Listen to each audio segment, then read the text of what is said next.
I think this is way more than a toy. This is by far the best image generation model that I've seen today. And even if we look at the benchmarks, and when we look at, and I'm not a big fan of benchmarks, as you know, but even when you look at those benchmarks, it is 200 sort of elo points ahead of everything else. All that and more on today's Mixture of Experts.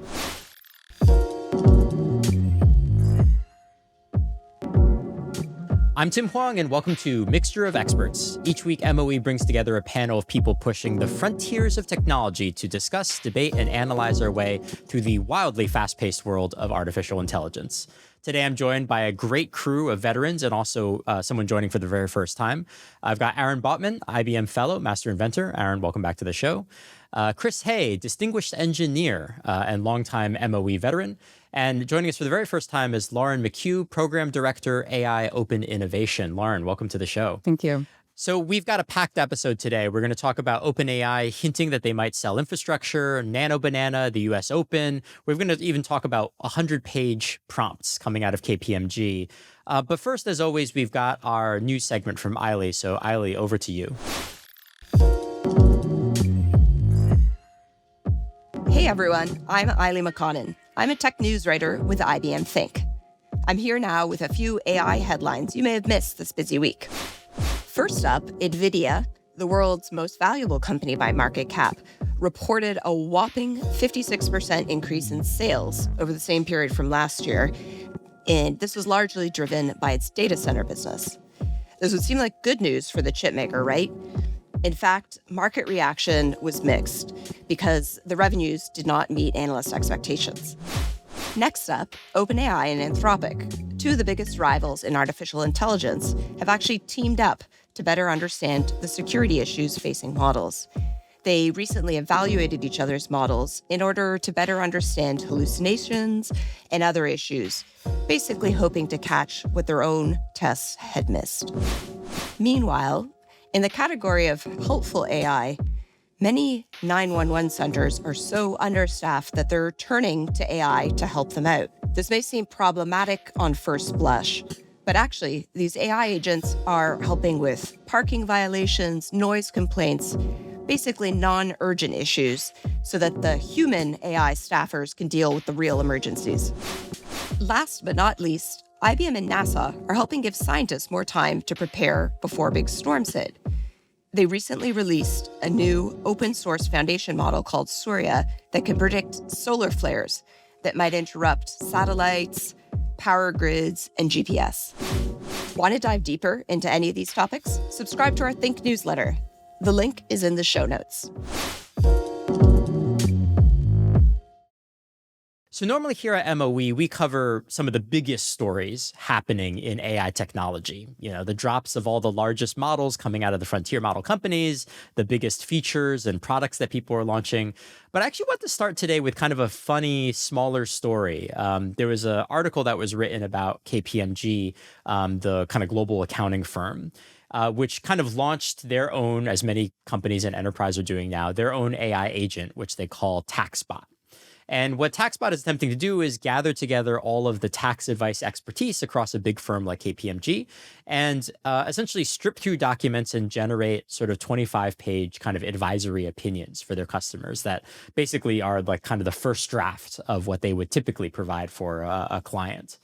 And this would normally be a very normal story. Lots and lots of companies are doing this now. But this was the really funny thing. They took a lot of flack. I don't know if flack's the right word, but they got a lot of attention online because they sort of revealed that in order to power TaxBot, they had a 100-page prompt running behind this, which I think just as someone who, you know, kind of comes from a world where prompting is like a few sentences, this is like really remarkable. And so maybe, Aaron, I'll start with you. Is like, what's the longest prompt you've ever written?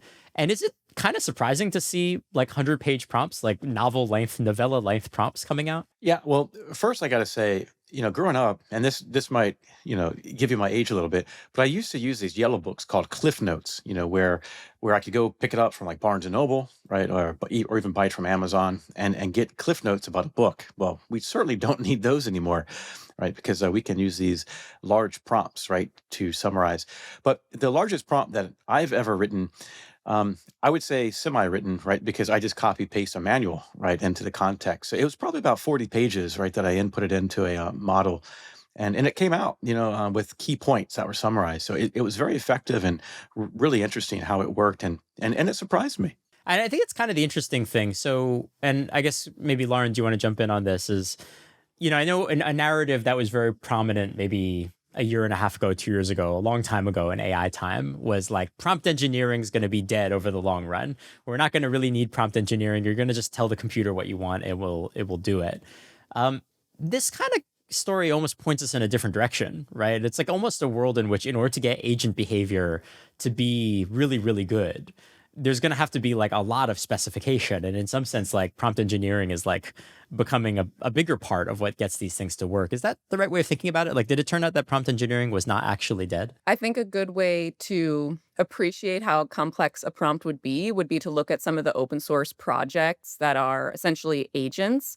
So GPT Researcher, MetaGPT, you can see how long and complex those prompts are. And that's been, a whole community's worth of contribution of ideas of how to make the agent work better. I do think that, if a product requires a 100-page user manual to work, that, at best, it's poorly designed. At worst, it's broken. And in this case, the product is the model, the Right. user manual is the prompt. So one thing that you could do is actually fine tune it. I think fine tuning probably is making a comeback, especially with some of the models like Gemma 3 to 70 million, where the actual architecture is made to be tuned, more parameters allocated to the embedding versus parameters allocated to the transformer blocks to do the processing. Part of it, I think, is like, it actually goes to Aaron's original example, which is, I think, like, what's prompting exactly? I think prompting sometimes can just mean like the input to the model, in which case it's maybe no surprise that you put in like a whole manual to try to get it to summarize.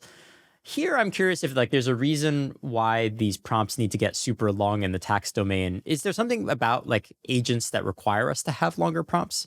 Or do you think this is just kind of like a weird artifact of how they designs this tax bot, basically? I think like my main question would be, out of those 100 pages, how many of those pages need to be rewritten for a new use case? That, that only KPMG knows. And that would get to the heart of how much of this is, because it's an agent and any agent would need to do that. And then how much of this is truly a custom solution, which is then a lot harder to scale.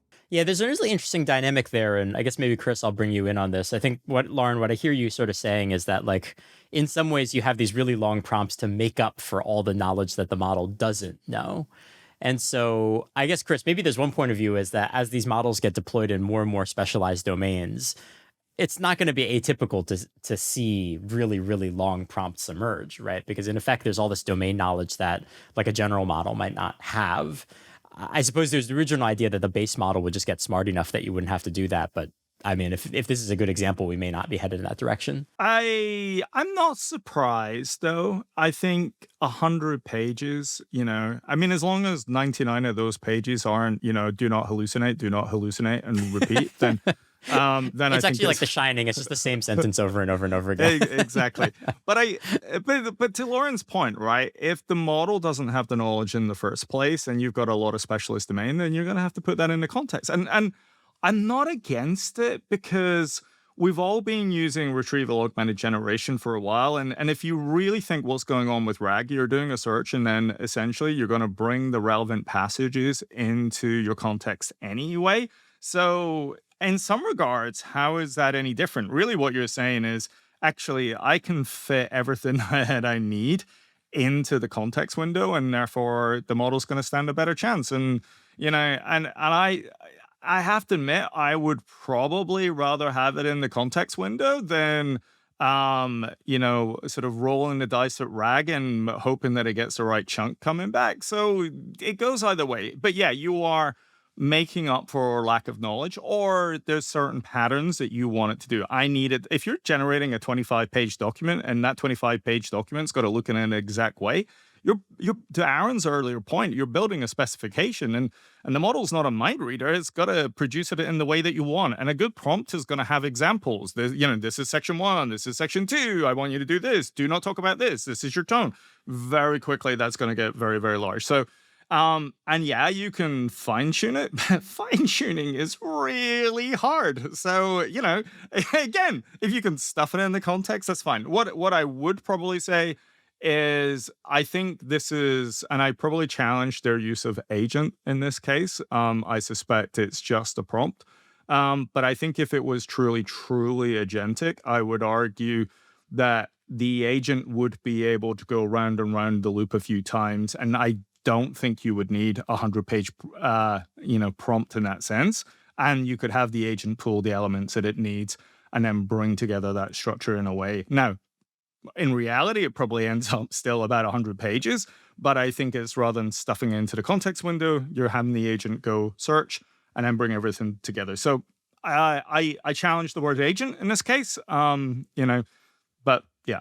Yeah. I wanted to just jump in and make 2 points, if I could, very quickly, as to why you would want to use a 100-page prompt. So to me, it seems as though these real-time systems, right, because the data is updated in real time, it's never going to be within, the knowledge base or the foundational model that you have. So if you think the stock market, and you want to ask questions, about what's happening today or this minute, then, you need to get that information within a prompt. And you can get a lot of information very quickly within a prompt.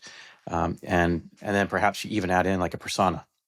All right. So, and then the second use case that I was thinking about is, why you would want to use this kind of a prompt, even if the data were in, the foundational model is if you think of like a flashlight, when you put content within a prompt, you're telling the system, focus in right on this type of data rather than hoping and rolling the dice, like Chris mentioned, that you're going to get that information back, right, as a result. But I would pair that with, like an Allura technique, where you can determine what the attention mechanism needs to focus in on, right? So if you pair the Allura technique, with a large prompt, then I think in turn, you'll be able to really take that flashlight when you're in the dark and light up exactly what you're looking for.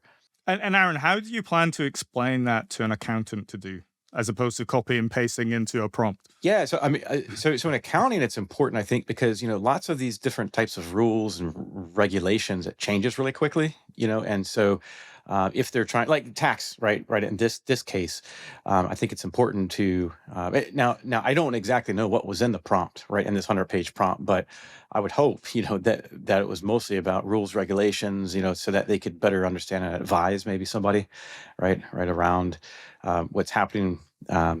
But in that tax, that's what I would think and sort of help out, a tax auditor. That's one of the reasons I think like prompting is it's unbeaten, even though it's considered like a little bit of like a cheap way of doing things for people who are like much more in the machine learning world. Is like for an accountant, like they're not going to go through some fine tuning, process. They would much rather just type stuff in and see things happen. And so it's like really hard to beat the fact that like the feedback loop on prompting is just so satisfying in a way that like is really hard for other methods of, AI alignment to basically work. Chris, do you want to jump in there? No, I agree with you 100%. But I would love to see some accountants sitting there going, "Why should I be using QLoRa here? How am I going Exactly. how am I going to debias my data set here?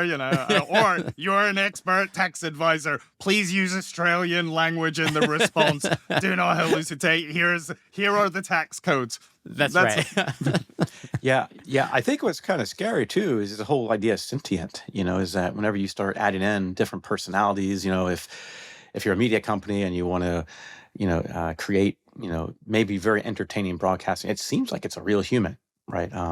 But that's another thread, right? If we wanted to pull in on it, but these large context and prompts combined with a lot of these other, if you abstract those internals, that Chris was mentioning away from the user, so it's very simple, it really is very powerful.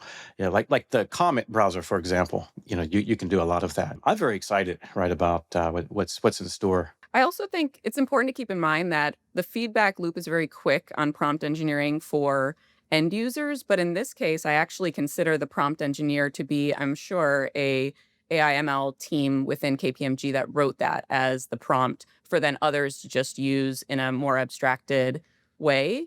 And so while a user might want prompt engineering for that super satisfying, quick feedback on nudging a model to do the right thing, the actual team building this agent might have a, more longer term view of, if I could actually make it simpler to do the prompt in the first place, then I could use this not just for tax, but they have other lines of businesses as well. So I think there's a difference in the level of patience and how much pain those two different groups would take on. And I actually think the group that probably actually wrote this 100-page prompt that then gets abstracted to the user might be pretty interested in the ways that they can make that prompt simpler and reusable over the fact that more prompt engineering is just going to get them quick results. The other thing that's in my mind is, like, I remember in the article that it was like from 2024, and I just worry that, like, needle in the haystack stuff hadn't really been figured out properly in 2024. So I'm just wondering if like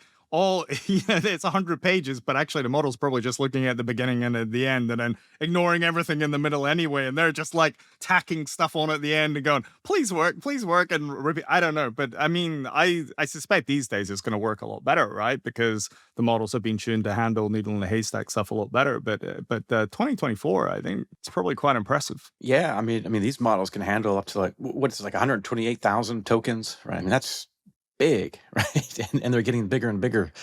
It's you can take an entire book, get it summarized. That's why I jokingly said at the beginning, I don't need these cliff notes anymore because I can get a model to summarize an entire book. Yeah, and I think we will see that as basically just like as the window gets bigger and bigger, you can just, completely zero brain cell, just put the entire thing in and just see what happens. All right, I'm going to move us on to our next topic.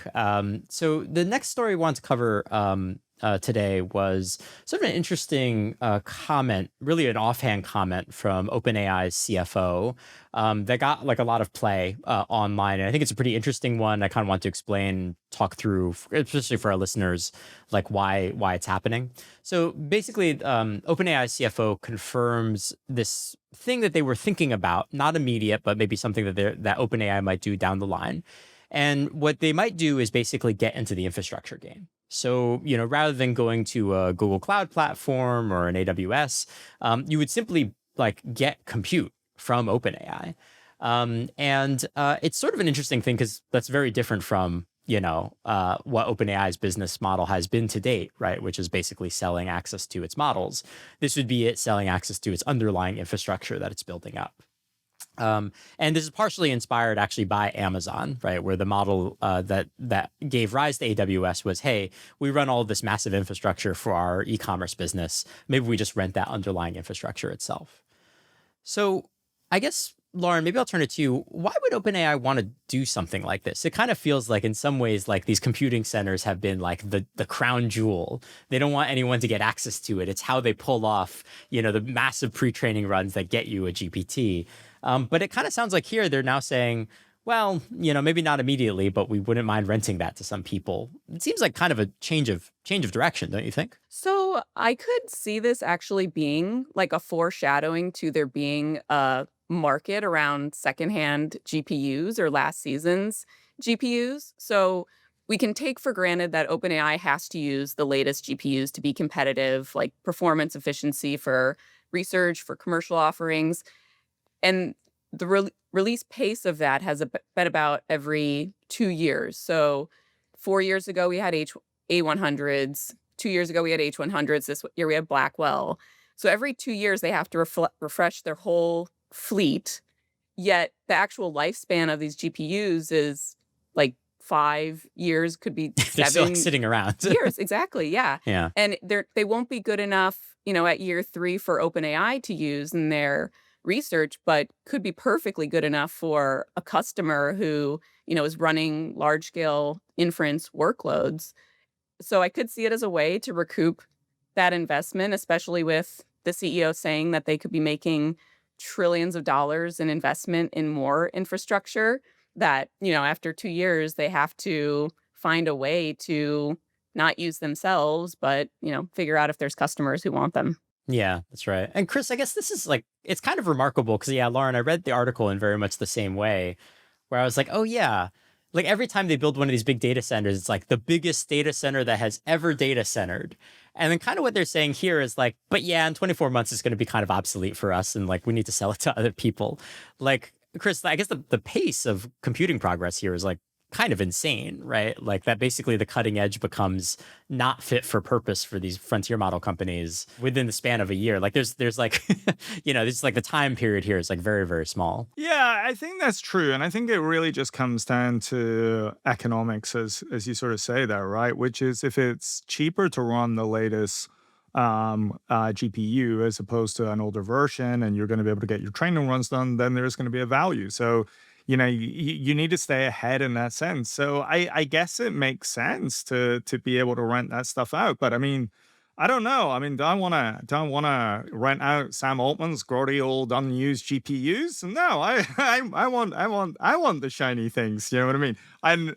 But I think it makes a lot of sense. Like, as you say, AWS does that, right? And they need the GPUs probably, even today, they need it the most when they're doing the big training runs, but then inference is just taking over. And then as we start to look at what's happening in inference, right, the chips are kind of getting much, much smaller. They're specialized inference chips now. So you're not even using the Blackwell's H100s, arguably for inference. There's a lot of providers, if you think of things like Grok, for example, they're using specialized chips in that sense. So you're not even passing it off over there. So yeah, I mean, what are you going to do with that? And so even if you've got the latest Blackwell or the whatever the next version after that is going to be, then when you're not doing the big training runs, then you've got spare capacity that you wanna be able to sell off. And now that becomes great for us, because if you want to know when they're training the next model, just have a look at the spot models, and if there's none available, you know what's happening.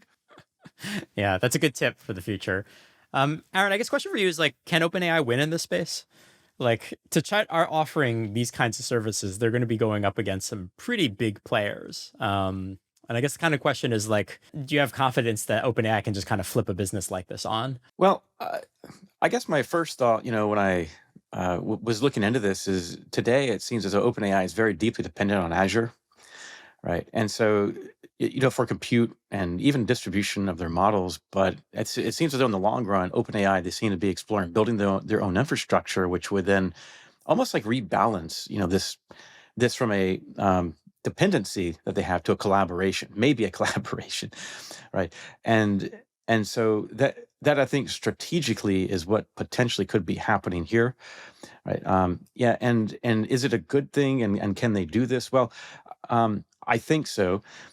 I would just be careful, because I know that they've also, released or said that they want to have, this consulting, area, where they're going to charge, what is it, like $10 million per client, right, to help them, use their models. So, I mean, that's a big focus area that they have to work on. They're still building models, right? And now they want to do hardware. That's three separate sort of tenets, right, that they have, and they don't want to fragment themselves too much to get away from their bread and butter, but if they can be successful and put it all together, then I think OpenAI can pull it off, and it'd be a nice reorganization of the current business landscape. Yeah, I think it's a good point. It's just like how much every few months it feels like OpenAI is launching a new product line. Maybe that's actually creating a bunch of spread. Lauren, was that you wanted to jump in? I was going to say, I think in terms of whether they can win, one question is, could they win against other companies doing this? The other question is, could they win against open source? So VLLM is very popular. TensorRT LLM is also quite popular. And those are really the core technologies you would need to set up your own deployment rather than just, use a hosted API. And I think there'd have to be a really strong case around either better performance, better usability, better something than these like very, very popular open source projects where a lot of the inference optimization, other innovations are very quickly showing up in those engines because it has a whole community's worth of contribution happening in like almost real time. Yeah, that's really interesting. We've talked about obviously the pressure that OpenAI's had on like the model side from open source. You're almost saying that this actually goes a level deeper, right? It's like, can it produce an inference stack and infrastructure business that's competitive with what's happening in open source? I hadn't really even thought about that. It's really interesting. Yeah. I kind of wonder if this is a hedge, because they just released their open weight models, right? And so because they're sort of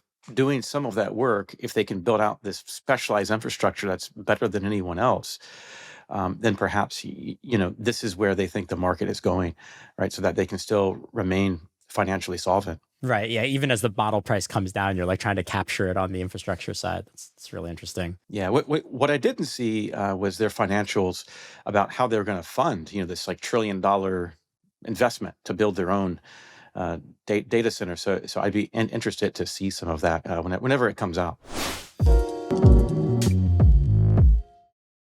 I'm going to move us on to our next topic today. It was very funny. We had prepared this segment all to focus on the ins and outs of a very detailed economic study that came out about jobs and AI. And we will cover it on a future episode.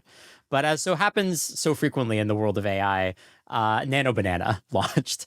And that obviously has taken up a lot more airtime in AI world. And I think it's worth going into. So we're going to instead, rather than talking about AI economics and the labor market, we're going to talk about nano-banana. Chris, I think you are one of the strongest advocates for switching out topics so we could talk about nano-banana. I think the question for you is, how big of a deal is this? Like, it seems in some ways that's kind of just like a toy, right? Like you put an image in and swap a person out and all that kind of stuff. Talk to us a little bit about like what's going on beneath the hood and whether or not this is significant from a kind of research and technological capabilities standpoint. Okay, so I think the first thing to say is I think this is way more than a toy. This is by far the best image generation model that I've seen to date. So, and even if we look at the benchmarks, and when we look at, and I'm not a big fan of benchmarks, as you know, but even when you look at those benchmarks, it is 200 sort of elo points ahead of everything else, right? So it is absolutely just killing it. And what is super cool about it is, to your point, Tim, is the quality from the model is great. The text capabilities of the model is great. So if you typically look at an image model, it'll mess up the text and all that side of things, and it doesn't look great. The quality is just amazing. And then to your point, it's like the ability to hold an image and then put that image in different spaces, maintain the physics, etc., is absolutely brilliant. So to your point, you can face swap, you can add a smile, you can make a change, you can put somebody in a different location. It all works great. In fact, if we can I share my screen, Tim? Can I share my screen? I believe, yeah, the permissions are open if you want to share your screen. So for all of the wonderful users here, whilst I was supposed to be paying attention to the podcast. This is what Chris is usually doing when he's listening to everybody else talk. Yeah, exactly. This is what I built instead. Wait a minute. Let's see. So we'll see here. Let's get rid of this. So I said, put Tim in a banana suit. There's Tim, screenshotted from today's podcast, and then there's Tim, right? And he didn't look very happy. Oh, sad Tim in a banana suit.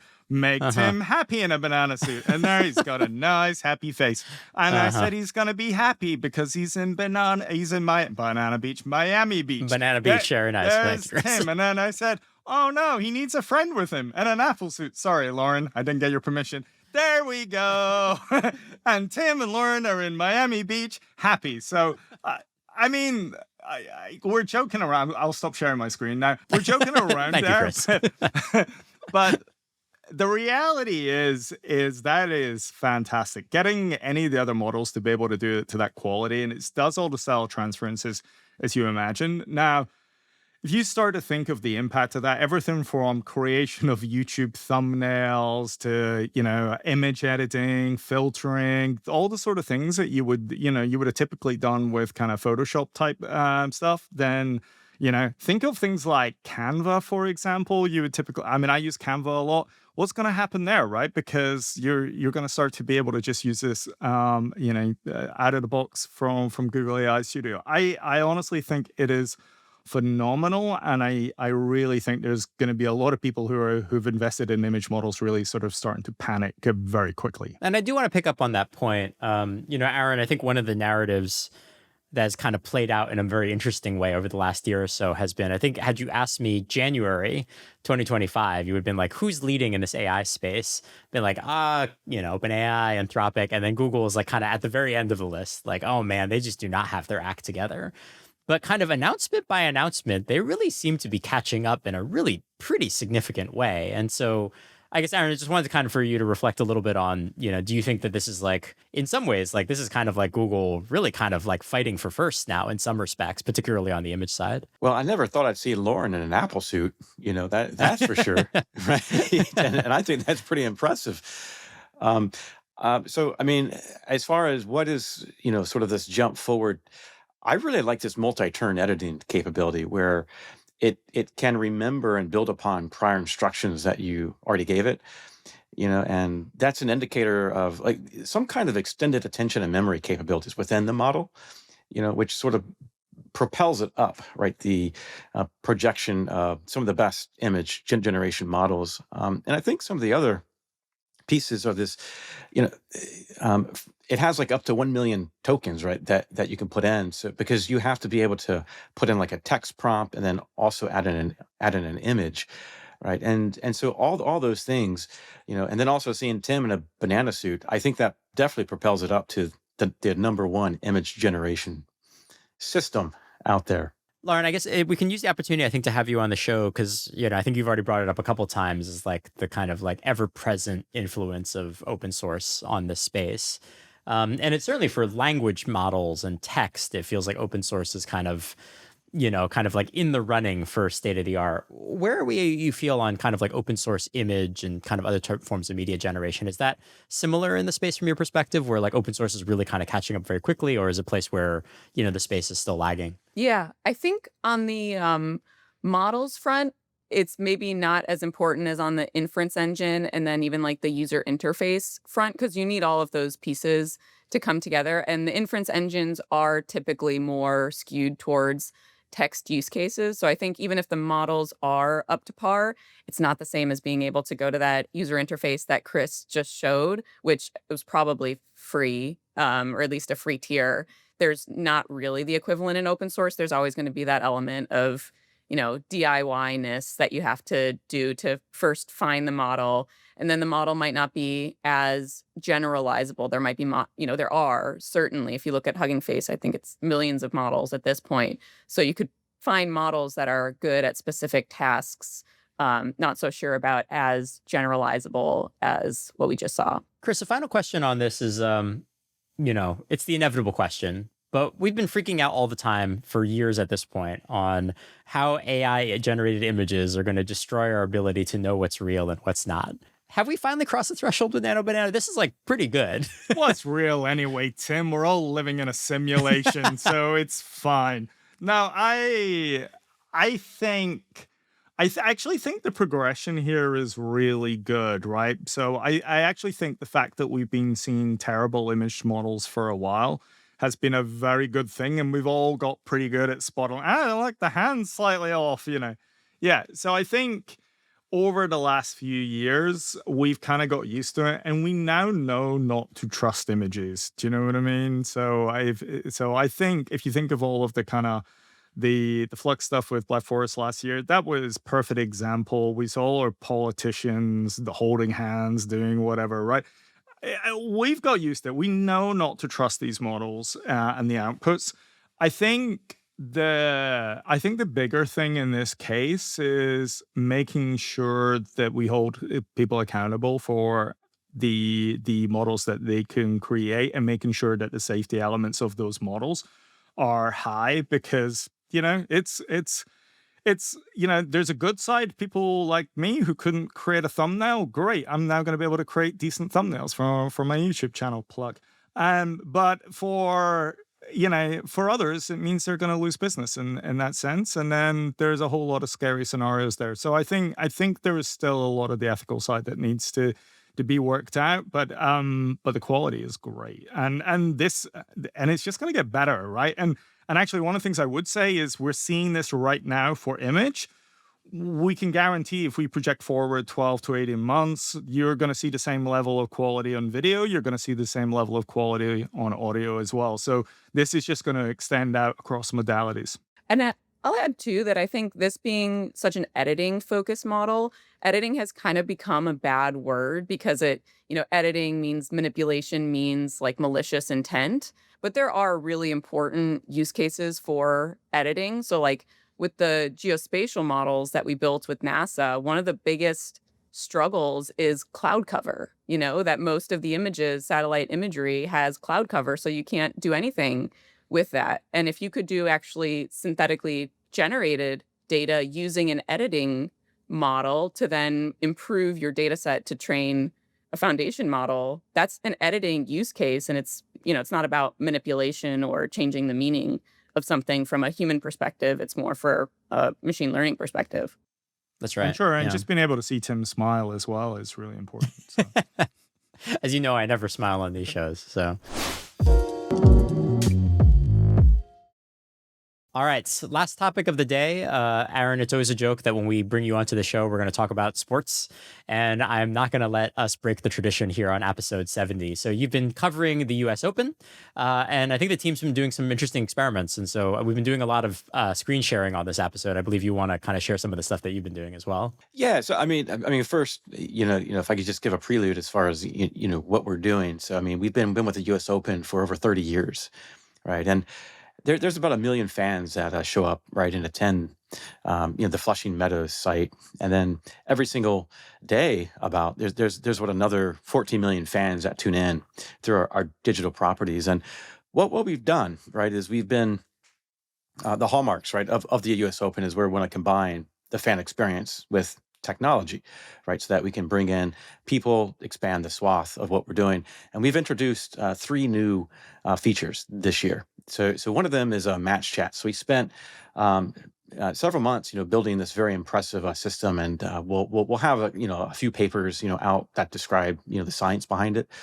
But what this is, it's a real-time sort of agent-driven assistant, so that you can go in and ask a question about a match, about players, in real time, right, large scale, and get a response back, right? And then the second piece is called key points, right? So we always say too long didn't read, TLDR, right? You see that a lot, but there's these very long articles that people just don't have the time to read, and so we summarize it, right? And then we show those bullet points right on top of these articles, and we have a workflow of which we work with USTA editors.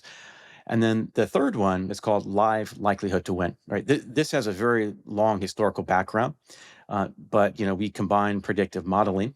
So we have an ensemble of different predictive modeling that then go into who's going to win, right? The match. So we have a pre-match prediction, and then as the match goes on, we have some proprietary equations that we develop that then fine-tune and change, right, the odds that somebody's going to win, given these momentum. But ultimately, what we want to do is increase the breadth and depth, right, of fans, and give them the information that they need so that they can understand the story of a match. And what I was hoping to do was continue this trend of experimentation of screen share, right, and just show you some of the work here that we've done. And it's live right now, and play starts pretty soon, right? So it's 10:47 right now, so it starts at around 11 o'clock, right? And we can go ahead and see some of the action. So just to orient you, this is our work that we put together, right? That shows this is a website experience, right? And then obviously we have a very nice mobile app, right? That's a twin, right, of this. And I want to just quickly show you, when a user comes in, what's one of the first things they want to know? Well, they want to know the scores, right, of a match. And so I would like to highlight 2 matches. One of them, right, was a big upset. So her name is Ila, right, and she's a 20-year-old, from the Philippines, and she beat, right, Tucson, right. So that's one, right, and then another is the Alcaraz match that I also want to show you. And let's check out the Alcaraz match here. So what you do is you because this is already finished, right? But imagine, plays going on, and there's a match that's going on, which you can check later in the day. But let's check out the match recap. So we have the IBM Slam tracker, and it pops up, and you can quickly see on the sidecar that we have the first tile would be the score here, right? And then when you go down, we have this 360-degree storytelling, right, of the match. And if you want to know beforehand, right, if the match hadn't started, what's the likelihood that Alcaraz is going to win? Well, it's pretty high, right, in this case. Right? This is round, a very early round. So this is round 2, right? And Alcaraz is off to a strong start. But this is what we've assigned, that Alcaraz has an 82% chance of winning. And again, this uses pure predictive modeling that we've experimented with over years and years. Now, because the match is over, we can go to the summary tab, right? And you can see the live likelihood to win, how it's changed over time, right? And there weren't very many fluctuations in this one because Alcaraz, had a very big, um, advantage whenever he came in, right? But now, if I want to know some details, so this is Match Chat. This is one of the industry's first. Again, I'm going to say, large scale, right, real time system, right? And so let's just click it, and it opens up, and we have a frictionless user experience that we've designed, so that we can sort of guide the user and to help them get the information that matters the most. And we did a lot of user studying. We did a lot of data analytics to figure out, what do people care about. So let's check out. I find match stats very interesting. All right, so let's just ask a question. Let's say, how many aces and let's put a player that isn't even in this match. Did center have? And so let's do this first. So it's thinking, right? It's going through and it's hitting the pieces, right? And so what it first says is, wait a minute, do you want to know set by set, or do you want to know about the match? And let's hit no, right? So because I want to know about the match here. And so now it's thinking again, analyzing, and this is going out, right, real time right now. It's hitting our middleware, going out into AWS. And what it does is it then in turn comes back and tells us how many serves did Alcaraz have, right? And it worked well because it was able to switch, right, center, right, into the right players that it has. So it automatically does a lot of the detection. So we do have a lot of hat pipelines, and then it does pronoun corrections, it does player corrections, and so on, right? But you can play with this more as you go through, right? And see what all we've built. But it's very interesting, and there's a lot of deep statistics, right, that come in. And so, if we were to keep going, then you can see lots of stats that people really want to know about. But in the interest of time, let's just go back and close this, right? And why don't you pick a match here on the screen rather than me picking a match, Tim? Let's do the Harris versus Fritz there on the bottom right. On the bottom right. So, okay, this one here. All right. Mm-hmm. So, here, the pre likelihood to win, let's check that out. I mean, Fritz was overwhelmingly the favorite, right? And so because of that, whenever you go and look at the live likelihood to win, if we trace it with the actual match, right, you can see that Fritz lost the first set, right? So his odds of winning, it goes down, but not that much because he's still favored so heavily. And then the story telling keeps going on where it's a very close one. It gives into break points, right? In the second set, right? And because Fritz wins, well, I think he's regaining the momentum, right? And then the match continues, right? Where finally set 4, he eventually takes that over. So this live likelihood to win is really powerful during the match itself because you can track and trace how that works. So that in essence is what I really wanted to show, some of the exciting work, right, that's live right now. And then a plugin, for our ESPN Fantasy Football, we went live with a few other pieces yesterday. And then next week on Wednesday, we're going to have another piece that's live. But if you're part of a fantasy football team, go in, check out our player insights and factors that we have and grades and so on. That's great, Aaron. Awesome. Well, we'll keep you posted. And for all you listeners, we'll keep you posted. And I guess, Aaron, as this continues to develop out, we'll have you back. I think it's fun having you on the show regularly because it feels like we get to see the iteration every time you come back on. And so it's cool seeing that happen. Cool. Yeah. Awesome. Well, that's all the time that we have for today. So thanks for joining us, Aaron, Lauren, Chris. It was a pleasure as always to have you on the show. And thanks to all you listeners. If you enjoyed what you heard, you can get us on Apple Podcasts, Spotify, and podcast platforms everywhere. And we will get you next week on Mixture of Experts.